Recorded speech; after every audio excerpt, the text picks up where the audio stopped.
Hi, Peter. Can you explain football to me? Sure, most people call it football, but some people call it soccer. There are 11 players on each team. They can't touch the ball with their arms or hands. They have to try and score goals. The team that scores more goals wins. Sometimes both teams score the same number of goals. That is called a draw. Football is played in every country and is very popular.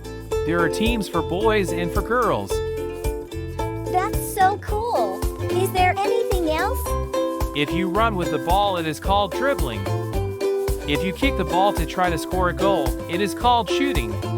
Defenders try to stop the other team scoring goals. It's okay to use your head too. A goalkeeper's job is to stop the ball going in their goal. And a referee makes sure everyone follows the rules.